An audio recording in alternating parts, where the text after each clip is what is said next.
Started.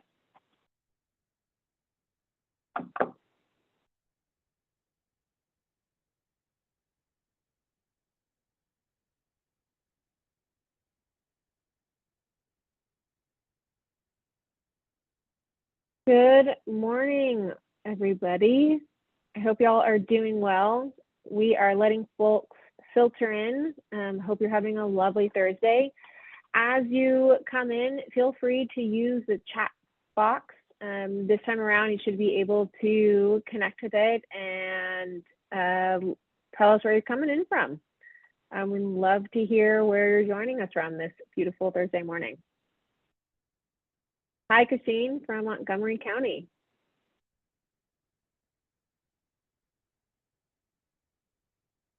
Good morning. Great to see y'all coming in. We got League City, Houston, Nolan County. Good Texas places we like to hear from. Oh, even from Farmland, Colorado. Thank you for joining us. Our Texas snowbirders and folks coming in. Dallas and Buda. Great to see everyone from over. Thank you for coming in from Baton Rouge. Great to see y'all. As you're filtering in, feel free to put where you're joining us in from in the chat, and we love to see where you're coming in and who is with us this wonderful Thursday. We'll go ahead and get started, and I'll run through some of our key points. So good morning, everyone. Thank you for being here for our Bird-Friendly Texan webinar. This is our first one for the 2024 season. My name is Chloe Crumley, and I'm our engagement manager for AudubonTexas. Today, we're going to be talking about Audubon Conservation Ranching. You may hear sometimes it referred to as ACR. This program works with landowners and ranchers to help protect the prairie and grassland habitat for our birds. One of the best ways to do that is to connect with those landowners and talk about ways that they can incorporate bird-friendly practices. And we are so excited today to have our Audubon Conservation Ranching staff, as well as the Dixon Water Foundation, to talk about how they're implementing these safe bird practices in Texas. Before we get started, a couple of announcements. The chat is open. Please go ahead and throw in where you're joining us in from today. We'd love to hear from you. We also have the Q&A function. Please utilize the Q&A function when you do have a question.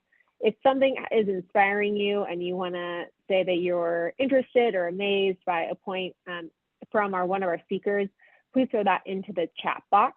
And utilize the Q&A for a question. If there's a question that you are interested in answering or have a similar question, you can like that question and it'll pump it up further to the top of the Q&A box. And you can also manage how you are viewing the screen by going to the three dots on the right. You can click view screen and you can do speaker, or you can just be looking at the full screen and how you choose to do that. Our speakers today will be sharing presentations, so please take that into consideration. You can also turn on closed captioning on the bottom of your screen to have the visuals as we continue to talk. Otherwise, if you have any issues or concerns, again, you can message me directly in the chat, and I'll do my best to help to manage that. I'll be monitoring and facilitating this conversation today, and we'll go through our presentations, hear from our wonderful speakers, and then have time at the end to answer your questions from that Q&A box. So without further ado, let's get into what it means to be a bird-friendly Texan through our Audubon Conservation Ranching program. I'm going to pass it off to Anita Hoskins, one of our Audubon Conservation Ranching coordinators working with private landowners here in Texas. So without further ado, let's stop screen, and Anita, please take it away.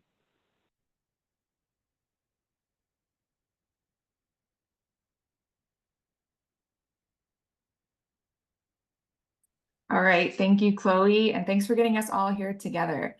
So I'm really excited to share a little bit about Audubon Conservation Ranching Program with you all here today. My name is Anita Hoskins. I'm a rangeland ecologist with Audubon, Texas in North Texas.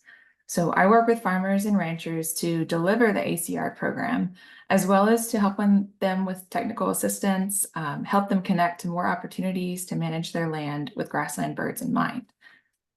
So to start, what is the ACR program and why has Audubon turned some of their focus towards helping farmers and ranchers?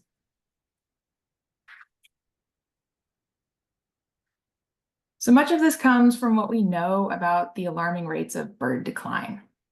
Of all the groups, grassland birds seem to have the steepest decline. These numbers up here are from a 2019 study from Rosenberg et al. Called The Decline of the North American Avifauna. And from this study, we know that we've lost 53% of our grassland birds since 1970. And this is just part of an overall decline of more than 3 billion birds. So that's 30% of our birds gone since 1970. And Audubon is committed to bending the bird curve. So we are committed to creating a future where our children and grandchildren can enjoy the same bird diversity that we once did. And that starts by addressing some of these grassland bird population loss. Our purpose behind ACR is to stabilize the declining grassland bird populations in partnership with land stewards. We know we can't do this without land stewards, especially in a state where 95% of the land is privately owned. The fate of these grassland birds is often in the hands of farmers and ranchers. However, their hands are also tied by other driving forces. So whether it be just long-held management traditions or economics, we understand how difficult it can be to introduce new management practices in any operation without some support. But what if informed consumers could kind of turn the tide of that? What if they could change the way that we're thinking about producing beef? That's exactly what Audubon's ACR program is trying to do. So using a distinct seal that we'll show a little bigger later, but it's also in the lower left corner here, Audubon offers a certification program for beef and bison products that have been raised on bird-friendly land. So this seal not only tells the consumer that their purchase is supporting conservation, but it opens new opportunities for producers to represent their importance in the conservation space. So how do we work towards bird-friendly land? Well, that starts by knowing what's not really bird-friendly. We know that along with losing our birds, our biodiversity is in steep decline. We're losing our wetland and grassland habitats, and they're being converted at an alarming rate. I'm also sure you can all remember a time where you had to wash your car windshields a little bit more than we do nowadays. It's because we're losing our insects. Important pollinators like butterflies and bees are disappearing, and so are the other insects that make up a large part of many grassland bird diets. So that's why ACR works on this more holistic 3 principal pillars into our program. And much like the 3 legs of a stool, these are all important in improving bird habitat. So these 3 pillars are habitat management, which is, kind of your site-specific goals regarding the target species that are on each ranch. Animal health and welfare, because we want happy and healthy livestock all around, right? And environmental sustainability. And this is where we're focusing on restoring that biodiversity by minimizing our pesticide and fertilizer use, protecting wetlands, improving soil health, and increasing plant community diversity. And this is all accomplished through a variety of management activities, and they're detailed in a habitat management plan. So at the core of our certification, this plan is developed for each ranch, and it's designed to improve habitat for the target grassland bird species that are on the property. Much of this improvement is accomplished through our grazing systems. So through rotational grazing, we can mimic more natural cycles of disturbance and recovery across the grassland. And these cycles create this patchiness among the landscape that's really going to promote the functional diversity of our grassland birds, as well as overall biodiversity. And this graphic here kind of illustrates those cycles of grazing and recovery. You have your recently grazed area on the left with your more further, more time to recover grazed areas on the right. And you can see some of our target species in the middle. They do prefer different habitats, and we like to weave these together in a patchwork that gives everything out there an opportunity to thrive. And that's how we incorporate all this holistic management into an environmental sustainability aspect. So by utilizing appropriate stocking rates, varying the seasons of grazing, and increasing the amount of rest a pasture may have, we're all contributing to better environmental sustainability. Beyond that, we also want to do the more obvious things like riparian protection, focus on our nutrient management, and reduce our pesticide and herbicide use. And speaking of insects, we also want to support their biodiversity. So we do avoid the use of neonicotinoids, which is an insecticide like ivermectin, and they're known to be very detrimental to insect populations.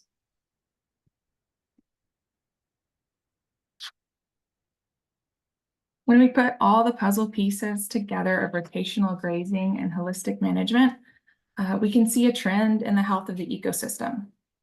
So more rest means our plant communities have more of an opportunity to develop those vigorous root systems. You can see the cattle here moving through the system, and on the right, we have the areas that have received appropriate amounts of rest, and they mean they're producing more organic matter in the soil, increasing soil health. It means greater water infiltration and reduced runoff, and it ultimately means more carbon sequestration. And that carbon sequestration is just one of the ways that Audubon is exploring trying to add more value to grassland bird conservation and recognize the hard work that producers are doing to improve their inhabitat. So we're excited to begin soil monitoring efforts on ACR certified ranches. That allows us to better understand how management affects soil health, as well as provide producers with their baseline carbon measurements at no cost to them. Bird monitoring is also data that we send back to our producers and, of course, back to our science team. And it allows us to track these upward trends that we're seeing across certified ranches. And additionally, beyond the ACR program at Audubon, Texas, we want to speak with one voice in this conservation space.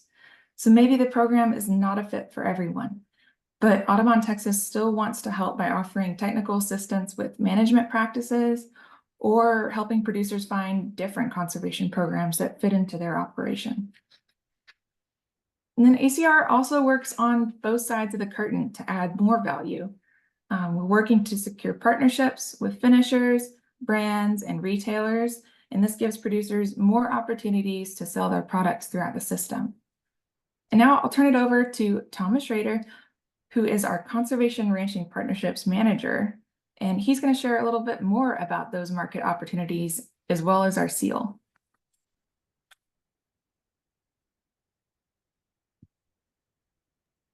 Thanks, Anita. Good morning, everybody. My name is Thomas Schrader. I am the Conservation Ranching Partnerships Manager. I am based in Abilene, Texas. And basically, my job is to work throughout the program footprint to connect our different states and localities together and unify the national program and see how we can implement it in different places. And so this first slide here is just kind of showing you one of the unique features of this conservation ranching initiative. And you know, a lot of conservation programs stop at the farm gate and they recognize good practices, and maybe there's a certificate or a gate sign that a landowner can use to talk about how their practices are doing good. And when we devised this program about 7-8 years ago in Audubon, we decided that we needed a way for consumers and for folks outside of the ranching communities and conservation communities to recognize and support the good practices going on these certified lands. And so our certification seal is USDA approved. It can live in the marketplace and consumers can find it in grocery stores and online and direct retailers. And that is a way for folks to support good practices on conservation lands and to further drive more change on these grasslands, to keep ranchers ranching and keep these practices in place to support our grassland bird habitats and build biodiversity and build ecosystem services. So just kind of a little bit of a footprint of what the national program looks like. As you can see, we're in 14 states, just about 3 million acres certified across the footprint. The program really started in Missouri and in the Rockies and the Northern Great Plains. We've expanded to Montana and Colorado in recent years, and just signed 2 grants that got us going in Wisconsin and Minnesota. So really everywhere west of the Mississippi River is an opportunity for grassland bird habitat restoration. It's really based on capacity and the uniqueness of our program. So we have a small national team that operates in the different sectors of the program, but all of our different partners from Audubon, California to Montana Audubon to AudubonTexas and the Northern Great Plains teams all operate this program a little bit differently. And that's kind of one of the unique features of this is I'm sure you can understand that habitat management plan that Anita was referring to earlier in her presentation is going to look very different from Texas to Oklahoma to Montana to Northern California. And so that's why we have a great team of local experts that work with our ranchers in these different localities to really make these habitat management plans unique and dynamic, and something a little bit different from some of the other national certifications that cast a broad net of practices across a wide range of areas. We really try to identify what grassland birds are possible in these habitats and how we can do specific practices to improve their habitat and the biodiversity piece all around them. And then so just to build a little bit on that market idea. So, we have a small team, again, a national, that's really working to try to connect our Audubon certified producers with beef and bison companies that are in the marketplace. And so some of our producers are small scale and they're direct marketers. So some of the brands that you see on this page are brands that come off of 300 and 500 acres of different grasslands. And they have an online business that they sell, and they sell direct to consumers. You can go online and order it. One of the most prominent ones here in Texas, down there in the bottom left, is that Burgundy pasture beef. That's owned and operated by John and Wendy Taggart. They have a brick and mortar store in Dallas and one in Fort Worth and one in Grandview. You can go into the store and buy the products right off the shelf from them. They also ship nationwide.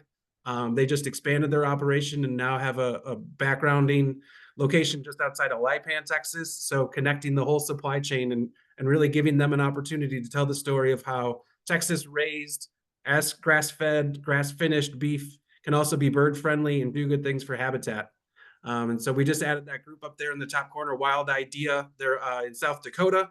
They also ship nationally, and their products are available in natural grocery stores. Just another way for folks to connect their purchases to the good work that's going on in the land. When our work with Wild Idea, as they bring on new ranchers, they're actually going to pay and support their ranchers to become certified in our program, so that every new Wild Idea supply bison ranch that's coming on, hopefully, will be Audubon certified as well. So we're connecting ranchers to new markets, giving new opportunities to folks that are doing good things on the ground, as well as giving consumers a wide array of options and possibilities to find these products, support these ranchers, and keep the ranchers ranching in the grass and in grasslands for the bird habitat.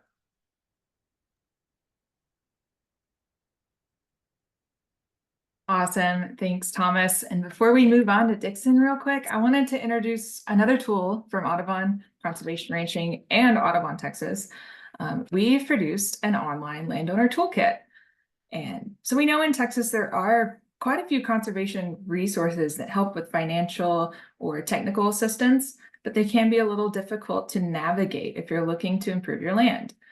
And this interactive webpage is designed to do just that, to navigate those resources and help you find help with putting those practices on your land. Our first version of the toolkit was launched in January, so head on over to tx.audubon.org/landowner toolkit to check it out. Thank y'all, and I'm looking forward to hearing from Dixon Water Foundation and the upcoming conversation. Yeah, now I'd like to introduce Casey Wade, the president and CEO of the Dixon Water Foundation. Before my role in the national team, I was the Audubon Conservation Ranching program manager here for Texas and Oklahoma, and had the great opportunity to work with Casey and his team to certify two of their ranches that are in the Dixon Water Foundation. Just one of my most favorite ranchers in the state, and just a great organization and a great team. So Casey and Philip, so happy to have you guys here. Wow, Thomas, thanks. Favored rancher, that's pretty high praise, so I appreciate it. But it's been great working with you guys, Thomas, you especially, and Anita, and thanks to Chloe for inviting us today. So we're just really happy to be here. So yeah, I'd just like to share with all of you a little bit about the Dixon Water Foundation. As Thomas said, my name is Casey Wade. I'm the president and CEO of the foundation.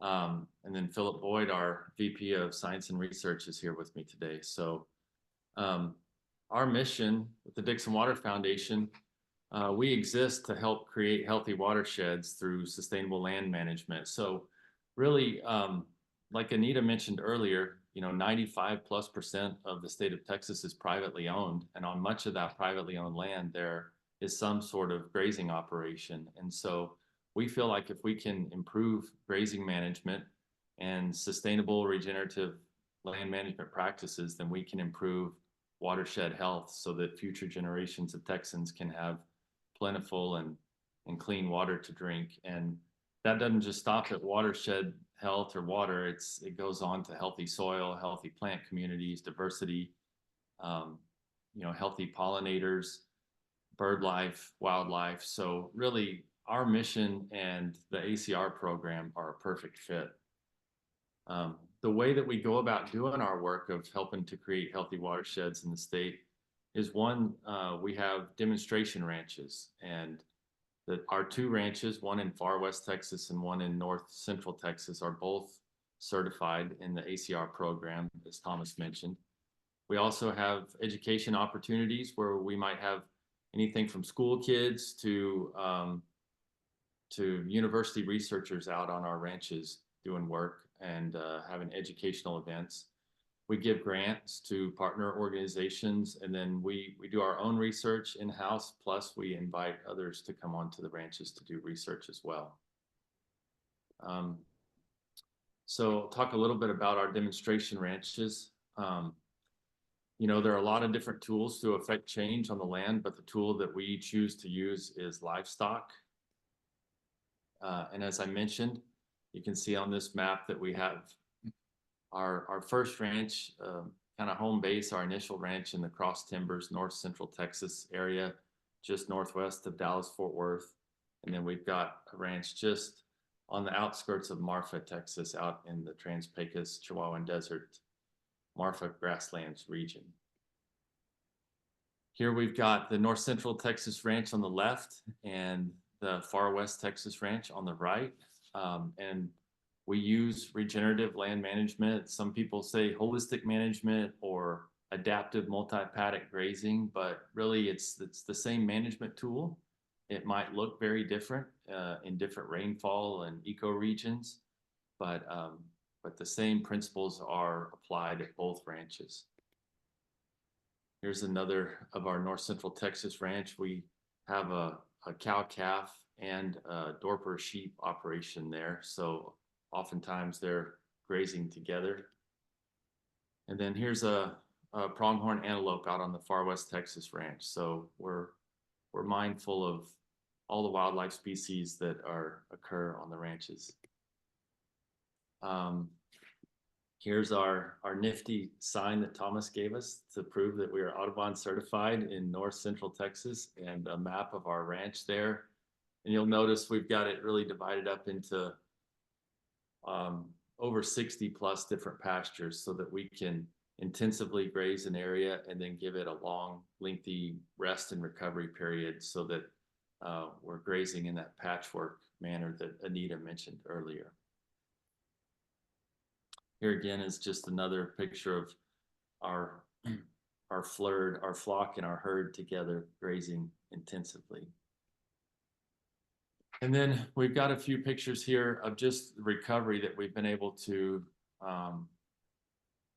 help take place on the ranches over the years. So this is our north central Texas ranch and what it looked like early on. And then over the years, we've been able, with intensive grazing and recovery periods, we've been able to help recover and restore much of that grassland. Here's another one from '99 and then 2020. And it's a work in progress. Hopefully we're moving forward all the time, but weather and droughts set us back, but it's been a long process. And then we've also been able to do some oil pad recovery work in North Central Texas, where there's oil production on the ranch. And that's all just using livestock, intensively grazing, sometimes using some hay, and then lengthy recovery periods in order to build back soil. And then also we have grazing exclosures on our ranches to just be able to demonstrate what these ecosystems would look like without the disturbance of grazing. And so really appreciate working with the ACR program and how they understand the importance of grazing as a disturbance in plains and prairie ecosystems, how they've had a symbiotic relationship for years and years. So here's our West Texas ranch. It's also Audubon certified, as Thomas mentioned. And so a lot of these pastures that you see outlined in yellow can be subdivided into much smaller pastures. So typically we have a 1-day graze period, and then we'll follow that with a 1 year or more recovery period after that 1-day graze period. And then here are some of our steers that are part of this grass-fed and finished ACR program. We contract with Grass-Fed Livestock Alliance, and so these steers will go on to Whole Foods, and they'll carry the ACR label when they go there. And these steers are in West Texas. And then here are a couple of recovery photos, restoration photos in West Texas. This is 2011 after a massive wildfire, and then 2018. And this 2008 before the fire. So this is what it looked like then, and then in 2018 as well. So just all part of the process of restoring these prairie ecosystems. So now I'm going to turn it over to Philip, and he's going to tell you a little bit about our in-house monitoring and some of the other research and science that goes on our ranches. Yeah, thanks, Casey, and thanks everyone for being here and for inviting us along. So in order to kind of keep an eye on the conditions on the landscape and to understand if our management is moving in the right direction, we do some in-house monitoring. This process involves visiting some fixed monitoring points around our various ranches in the fall after the primary growing season each year, and understanding how much forage we produced, and basically the bare ground condition, or sorry, the ground cover conditions at each of these sites. So this is kind of in a way, it's sort of a quick and dirty kind of monitoring technique we do, where we go to these fixed points and we throw 100 darts, and we document what the dart hit as far as ground cover classification and the closest basically successional plant community to the dart. And then that gives us a percentage of ground cover. And so, you know, doing this over time, it gives us an ability to look out for trends in the changing ground cover conditions on the ranches. This is an example of our West Texas ground cover monitoring data here. On the left, you'll see the rotational pastures. And then in our West Texas ranch, when we set it up initially, we also set up to have a continuously grazed pasture, just to be able to compare and contrast two different grazing regimes on the same property. So what you'll see in both of these charts is the blue line there, that basically represents what we monitored every year as far as bare ground cover goes. So, you know, in this West Texas system especially, there's going to be some bare ground just because it's the Chihuahuan Desert and water gets partitioned across the landscape. There's only so much water to go around. So you'll see bands of vegetation out here and some bare ground that's just part of the natural system. But overall, what we want to do is reduce bare ground cover and increase the grass cover out here. So if you look at this chart, what you can see with the blue line and the red line, which is the trend of that monitoring data over, you know, just over about a decade here, both of those are decreasing. But if you look at the continuous pasture versus the rotational pasture, you'll see that in the continuous pasture, you have a higher percentage of bare ground cover versus the rotational pastures, which have a lower percentage, even though both of the trends are heading in a downward fashion here. This is our North Central Texas ranch, the Leo. We have a bigger sample set here going back to 1989. Again, you see a lot of variability just from year to year. Some of that comes down to drought. Some of that just comes down to the variability in the sampling technique. But overall, the trend here is heading in a downward fashion, which is what we want to see. Just one thing back to this West Texas chart, you'll see that spike in 2011. That was the wildfire that Casey mentioned that burned through the entire ranch. So that year, of course, we had an even higher percentage of bare ground cover. So fire and drought will impact these results as well. Okay, this chart's a little busier, but what I wanted to point out with this one is this is the successional plant community results, and so I tried to color code these just to make them easier to follow. So the green line there, that represents the kind of higher successional prairie grass community that we would like to see on the North Central Texas ranch. The yellow is sort of the mid tier group, and then the red is the lower tier group. And again, if you follow the dotted line that kind of slashes through these jagged lines, what you can see in each of these groups here is an increasing trend over that several decade period in that green line, which is the high successional plant community.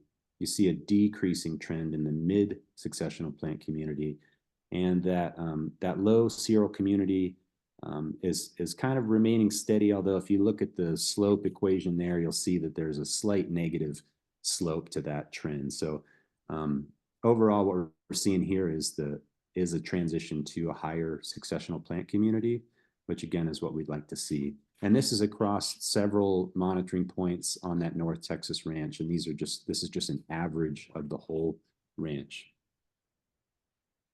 Let's see here. Yeah, these are just some pictures of us hosting groups out on the ranch, as Casey mentioned. So that's another important part of what we do. We try to share the results of the research and the management with the general public and groups that visit. So here's a group of Marfa High School students visiting our Marfa ranch, and we're talking about the water cycle. And our ranch manager, Zach, out here talking to a group of students about grazing and cattle. And then just a little more in depth to some of the research partnerships we have here on both ranches. So at our North Texas ranch, we have a collaboration with Grassroots Carbon that's looking at how much carbon our management practices is sequestering over time. And we also have several research projects going on with the University of North Texas and other groups, but just highlighting some of the UNT research projects. We have an ongoing project that's looking at the pollinator communities on the ranch. We also partnered with the Botanical Institute there and in the Fort Worth area to look at a novel project that was using time-lapse cameras around the ranch to look at when a lot of the flowering plants were flowering and seeding throughout the year. And this just ties back to the pollinator communities, because it was interesting coming out of that research. We saw how certain, let's say, milkweed in particular pastures might have flowered at a particular time of year. So if we wanted, based on our management techniques, to be able to keep the herd out of that pasture to let that milkweed go to flower during that time of year that's important for monarchs and other pollinators, then we can do that with our management approach. So like our monitoring data, we like some of this research to go back into informing how we can use it to apply our management. And there we have a grassland bird project that's going on, looking at some of the survey techniques that might go into informing some of these bird conservation practices like ACR, like the one we're talking about, and how other ranches in these programs versus more of a conventional management approach stack up against each other as far as biodiversity and abundance of these bird populations. So that one had really promising results so far in the first wave of research in that project, looking at the conservation ranches having more diversity and these species of concern. And then we also have some research looking at how the nutrient cycling is taking place from the grazing management all the way to the aquatic habitats on the ranch. In West Texas, we partner a lot with the Bird Conservancy of the Rockies. Our West Texas ranch is really a major overwintering grounds for a lot of the Great Plains species that breed in the northern Great Plains. They come down here in the winter. So this is a big focus area. And because, because this place here in the mixed prairie and the Chihuahuan Desert is pretty intact, especially comparatively to a lot of the degraded habitat that Anita was mentioning earlier. This is a real focal area for a lot of the research.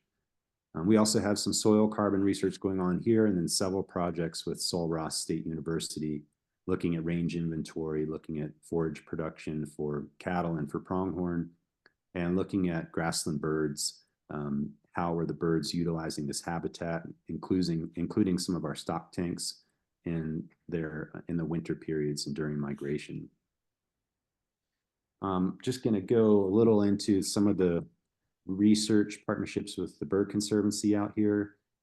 We have a MODIS station, which is basically like a large antenna that we repurposed an old utility pole here on the ranch. And these stations will track any birds that fly by that have a transmitter on them, so you can track their location. So if any bird gets within 15 to 20 kilometers of this tower, it'll ping the tower. And again, this goes back into a larger database that is looking at how these grassland birds are utilizing the landscape during their whole life cycle. So because of the MIMS and the grasslands here being managed the way that they are, and our purpose here is to keep these prairies intact in their kind of native state. We're trying to keep not only the grasses intact for grazing purposes, but a big part of our goal here is the wildlife habitat and ultimately the function of the water cycle here. So how all of those things tie together, and they're all very integral. And so birds are really big indicators of the functionality of that. If these birds are present in their native habitat, then that's telling us that our management is on track. So having this station here is important. And during the banding efforts for the MODIS, this is just a couple pictures from the Bird Conservancy of the Rockies over the last couple years. Some of the grassland bird species that come through here, and pretty good abundance. If you want to learn more about that MODIS network, you can go to modis.org, and you can see that map there at the bottom with all of the yellow dots. You can drill down and find our place there in Marfa, and it'll take you to a table that will show you all the types of birds that have been banded here and and not only are being banded here, but are flying through here and pinging that tower. And then I'm going to spend just a minute talking about the Alameda Creek Preserve, which is a property of ours just south of Marfa. And this one is featured because it has this intact riparian corridor. And I just wanted to mention some of the work that goes on there, because a lot of the research that we do there is really bird specific. So we've had yellow-billed cuckoo range-wide occupancy assessments done there. We bring groups out for the Davis Mountain Hummingbird Celebration, which helps us get breeding bird surveys there in the summer. Bird Conservancy of the Rockies, we also take them down there in the winter to help them do plant ID for their seasonal technicians. And then we're also thinking about putting a MODIS station down there. And then we collaborate a lot with the Rio Grande Joint Venture and the Borderlands Research Institute. And there we are putting up a autonomous recording unit to monitor birds down there at the preserve. And there's a zone-tailed hawk using one of the little spring sites on the preserve. And another picture there of one of our friends in the area took of a zone-tailed hawk. And we're partnering with Texas Tech to actually track, again, the life cycle of these zone-tailed hawks. There's not a lot understood about where they go during the winter. So this is just a chart I wanted to share of one of our zone-tailed hawks there with a GPS backpack on it, leaving the preserve and flying all the way to El Salvador for the winter. So the researcher Clint Bull there at Texas Tech said this was the southernmost migration that he had documented. So it's kind of interesting understanding the life cycle of these birds and how we can manage these habitats to support them. And again, some more of our work with the joint venture. They're a big partner. Audubon is another partner of the Rio Grande joint venture. And we're just doing some work down there, doing some imitation beaver dams or brush weirs here to try to slow water down when it's flashing there in the creek to try to improve riparian habitat. So that's just another example of some of the work we're doing with the joint venture. And anyway, I don't want to take up too much time, but we appreciate everyone's attendance today. And we're here for questions, and there are our email addresses as well for both Casey and I. And I guess we'll turn it back over here.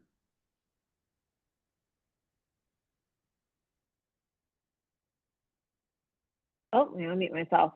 Well, I think all of our screens or our videos having some technical difficulty, but you should be able to turn on your videos. Wonderful. Well, Thomas, Anita, Philip, and Casey, I'm so giddy. I'm so excited we have lots of wonderful questions and conversations happening about this. It's so amazing to see. The photos are so beautiful to see the before and after what's been happening, and to know that we can also help participate as folks who can purchase Audubon certified beef or bison is a great way to help to continue to support this program. So we're so happy that y'all are sharing about this. There are a couple of great questions in the chat box, and so I'm going to start throwing those out to y'all and to get us going. I think just to start with, this is folks I think are really interested in, let's just start off with, is, this goes for Anita and Thomas, but, folks are curious as to how to honestly just get started with this. Like, there's so much interest in seeing what what has been happening in Texas and what the Dixon Water Foundation has been doing. So if folks are interested in participating, how do they just get started? What does that look like?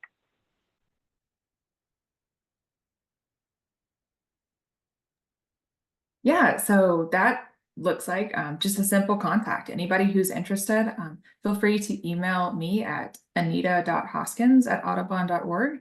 But just a simple contact. And as far as the questions getting started about what's the minimum ranch size, right now we do have a 500-acre minimum, but we want to help either way. We realize that's a gap in the program, and we want to help you even if the ACR program isn't for you. So let's get started. We can share, whatever info we have about your region, some management practices, and all it takes is just an email.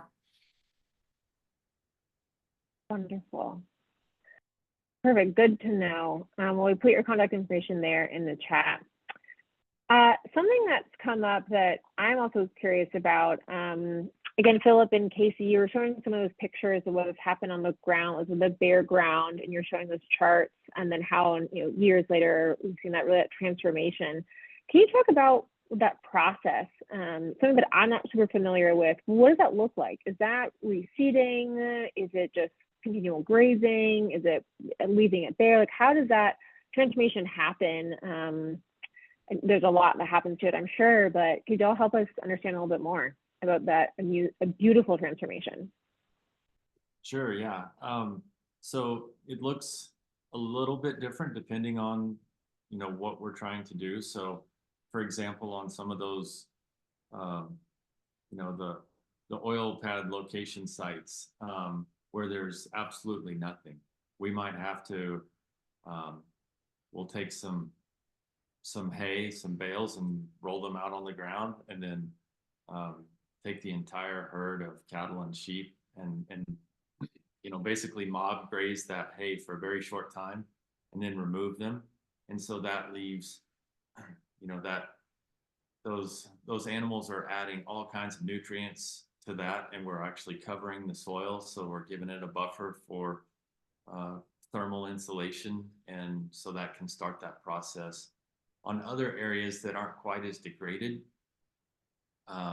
typically we will just, even after that, that really intense wildfire, the first year after that, you know, we would have just really early successional plant communities, tumbleweeds, annual grasses, and we might move the herd through there just really quickly. I mean, it might be a graze period of just a few hours, but that's adding nutrients back into that soil, and then we give it a long recovery period, and that would start the process. So again, there are so many ways to do restoration, but our focus is grazing primarily.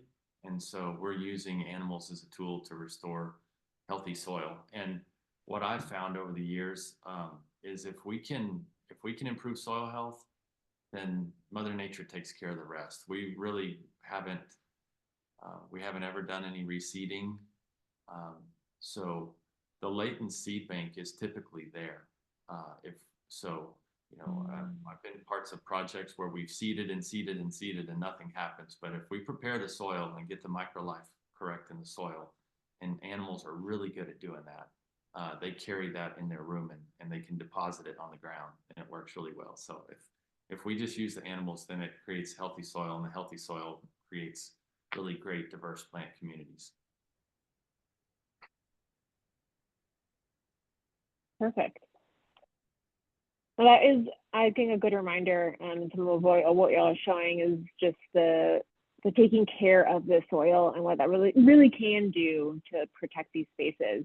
And again, it's the water. And I think, Anita, you showed in one of your slides too of it was by having the good soil, then the roots can go down into it and help protect it long term with the plants and what that looks like again over the years. So those are really great resources. And again, this will be online as well to reference to back to if you had missed that part. I just wanted to check. Yep, please, Philip. As far as the research is concerned, and I was kind of going fast through my portion there, but the grassland bird research that is taking place in North Texas, the woman who defended her thesis this past winter, her results were showing that management actually had the most impact. Even though the conservation ranching ranches showed more diversity and a higher abundance of the bird populations, where the management was actually having its biggest impact was on the soils. And then the soils were then impacting the vegetation communities that the grassland birds were then exploiting. So anyway, just back to that soil discussion being the real, that's where the impact is, you know. Yeah, that was a good reminder. And good to know about that research that's happening. I mean, there's like we can dive into this much further about the progress that's happening. So I hope folks can spend some time looking at some of the research that you've referenced and throughout the Borderlands Institute and others. I'm excited, and thank you for putting that out there for the MODIS. Also, it's a good reminder that these birds are coming through and that it can be tracked with those MODIS towers to see like who's coming. And I like to remind people like what's good for birds is good for people. So that healthy habitat, when there are abundant of birds in your community, often it shows that there's healthy habitat. So that's so great that y'all are seeing that tracking through those MODIS towers. Just something else that's come up that I was curious about is what is probably the biggest hurdle, and maybe this is for kind of everyone, both our ACR staff and for the Dixon Water Foundation, the biggest hurdle into getting started with the ACR program. What do you think was like maybe the biggest roadblock for y'all to get started? And Anita and Thomas, when you try to connect with ranchers and landowners, what is something that tends to be hardest to get this program going?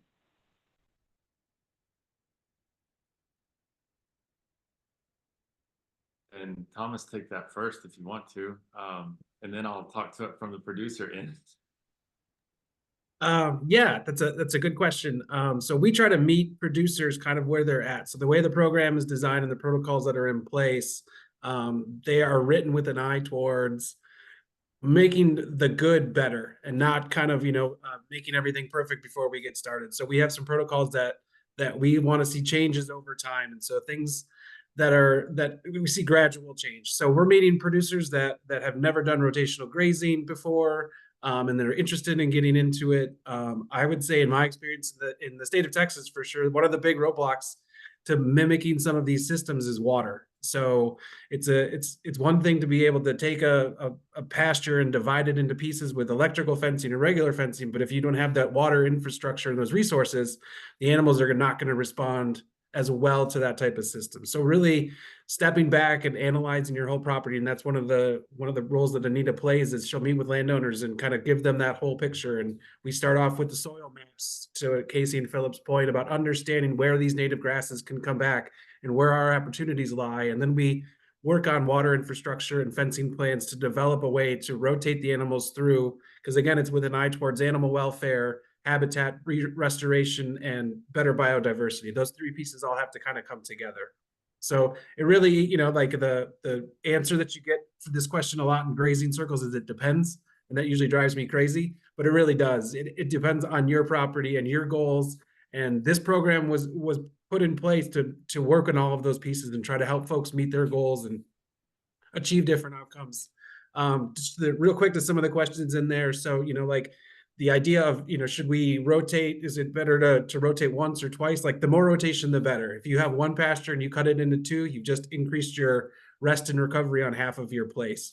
So there's lots of great resources out there about getting started in the regenerative space, and those pieces, in Audubon is just one resource that's a part of it. And I'll let Casey go from there. Yeah, thanks, Thomas. So, you know, for us specifically, we were already doing a lot of these management practices. It had been the focus for the foundation for years and years. And so that's why it was such a perfect fit for us to be a part of the ACR program. So really for us, there wasn't any major hurdles. You know, just the paperwork and the management plan and stuff like that. I mean, that's not my favorite kind of stuff to do, but ACR is really good about helping you, walking you through that. So that wasn't a big deal. But I would say just for your average landowner, land manager, producer, that the management practices are going to be the big hurdle. And if you're not already managing in a regenerative way, or AMP grazing, or practicing holistic management, you know, infrastructure costs, like Thomas said, with water is always the biggest one. Fencing is somewhere behind that. And then just the knowledge and the expertise to be able to do it. But there's so much more available now with training and available and knowledge, and really knowledgeable people out there to learn from. And it's wow, it's the knowledge base is there so much more than when I got started in this years ago. So yeah.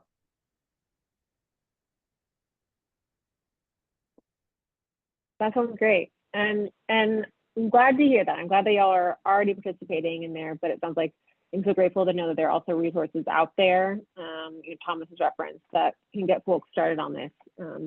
I like the idea of just, you know, starting, if you one pasture, split to two, like this, what can we start to get this going? We have a couple of specific questions, but before we get into that, I just want to circle back to this for folks maybe hopped on a little bit later.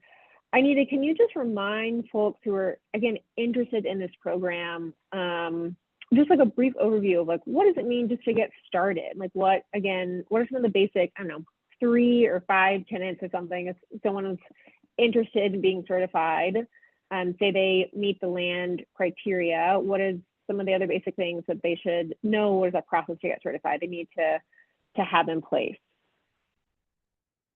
Of course. So, you know, after initial contact and interest, we'll just do a site visit, and we really want to get a feeling for the operation and what you have going on your property. And then we work together to do that paperwork part that Casey was mentioning, developing that habitat management plan. And it's kind of a 3-year plan into the future. And of course, it's not set in stone, because management is as much an art as it is, you know, a science. We can't predict everything, but we do try to make it flexible to where we know we're going to make strides in improving this habitat, but it's also not going to be incredibly limiting. And then we just work together on that. Once that's done, we'll apply to our third-party auditor, which is called Food Alliance. And they're the ones that kind of make sure that what's going on in that plan is actually happening on the ground. But between those times, there's a lot of collaboration, a lot of land visits happening, and we're just trying to get the best plan for your operation. Thank you for that overview. Okay, I have a couple of specific questions. So Casey and Philip, we got a question asked about the Alameda Creek, and folks are just curious if that was open for the public to visit. They'd love to bring out some Texas master naturalists or others to see the work that you're doing. Yeah, so that property, like all of our properties, you know, we do host groups out there. So the best way to make that happen, to facilitate that, is to reach out to me. And you can contact me with that email address I posted. I think maybe are you sharing our emails or? Yeah. So it's pboyd@dixonwater.org, and it'll be shared, but you can reach out to me. And I do take master naturalist groups out and school groups out. It's really just a matter of getting the scheduling. So yeah, just reach out and we can talk about facilitating that. Wonderful. Okay, we'll make sure that your information is shared, this recording. Also will be in our YouTube. We'll make sure the information is getting out there so folks can see it. Glad to know that, again, what you're doing is for the public knowledge. Another question that kind of came about is one about adequate grazing. What is the best livestock for this in particular? Are horses adequate, or have you all found in your experience that there needs to be other stock or livestock that's needed for this? Yeah, so I think as far as the program, the ACR program, it's cattle and bison right now. Is that correct? Okay. Yep. But then, so that's for the program. But in general, almost any grazing species can be used and can be managed in this way. Horses, cattle, bison, sheep. So it's more about the management than the specific animal, but each animal species is going to have its pluses and its minuses, its drawbacks. So, you know, goats are goats; they're tough. But yeah, it can be done with. It's really just, you know, these large grazers or even small grazers. They were in a herd and they grazed and they moved on. And that's really what we're trying to mimic, is what was going on eons in the past of just an intensive graze period with a long recovery period. So, yeah. Cool, perfect. Well, I'll kind of combine this last question, and if there are things that folks really want answered and it didn't get talked about today, please reach back out to myself, we've got this webinar at, or put it in the chat and we'll have that recorded and saved and get back to y'all. One thing I just want to wrap up on is what has been, for each of our speakers, the highlight for this program for you. So I guess for Anita and Thomas, I'm more curious about what are the goals for the ACR program for you in Texas? Like, what are you hoping to see? And for Casey and Philip, I'm curious about what has been, I guess, the most exciting or fruitful or joyous part of being a part of ACR, and what could you share about that with our folks? So Anita or Thomas, we'll start with y'all. Yeah, so I think the most interesting or exciting aspect I've found is the actual amount of interest in bird conservation. So I grew up from a ranching background, and then being in the kind of more traditional ranching space, you don't often see a lot of it, but I've actually gotten to see way more than I expected to. So it's great to have that interest out there among, you know, farmers and ranchers. They want to do what's best for the birds. Thomas, what's your hope for the program? My hope is that we just keep growing. You know, when I started 5 years ago, we had 0 ranches in the state of Texas certified. Now we're up to over 15 or 16, I believe, with several more that are kind of on the waiting list. Like I mentioned earlier, we're in 15 different states, around 3 million acres certified in the program, expanding to different states, expanding capacity. We used to have one person covering Texas and Oklahoma, and now we've got potentially 3 in Texas, and one person's going to do Oklahoma and Kansas and Missouri, expanding to upper states, and really growing that piece. And then building out, kind of our market side of things. Like that's the ultimate goal, is to be able to connect the ranchers to the consumers. And whether that's directly through a grass-fed, grass-finished program, or through the commodity market and connecting our cow-calf producers with some other programs and giving ranchers more options and more economic opportunity as they're a part of this ACR program, I think is a really exciting piece. There's lots of really great things going on with the ecosystem services. And Casey and Philip mentioned a little bit of their work with grassroots carbon, and some of those ideas spinning around carbon sequestration and rewarding landowners and folks that are doing good practices, sequestering carbon for that, and making that another economic piece for them to be a part of. And again, to the larger point is that these grassland birds need grassland grazers, and they need that cycle of disturbance. And if we just pulled all the cattle off the landscape, the grassland birds would be pulled off following them as well. So keeping ranchers on the ground and keeping them viable, keeping these places in grass and in ranching, I think is my ultimate goal for this program. So many benefits. All right, Casey and Philip, what's been the most rewarding component of being part of ACR for you both? Well, for me, I mean, besides being able to get to know and work with really great people like Anita and Thomas, I've just always been really passionate about land stewardship and caring for animals.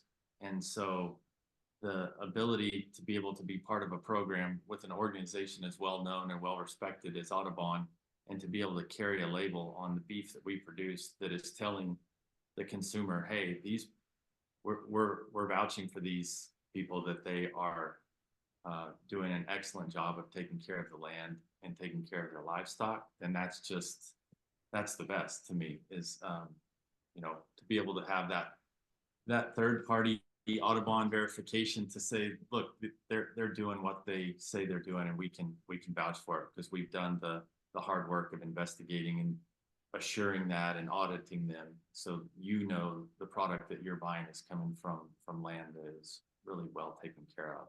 So that's the best part to me. Yeah, I think I would echo that. I mean, it's a sense of pride for us, I think, to think about ourselves as stewards, and being part of something that's bigger than us, and looking at those graphs that Anita shared earlier about the decline in grassland species, what kind of impact can we have to maybe change course on some of that?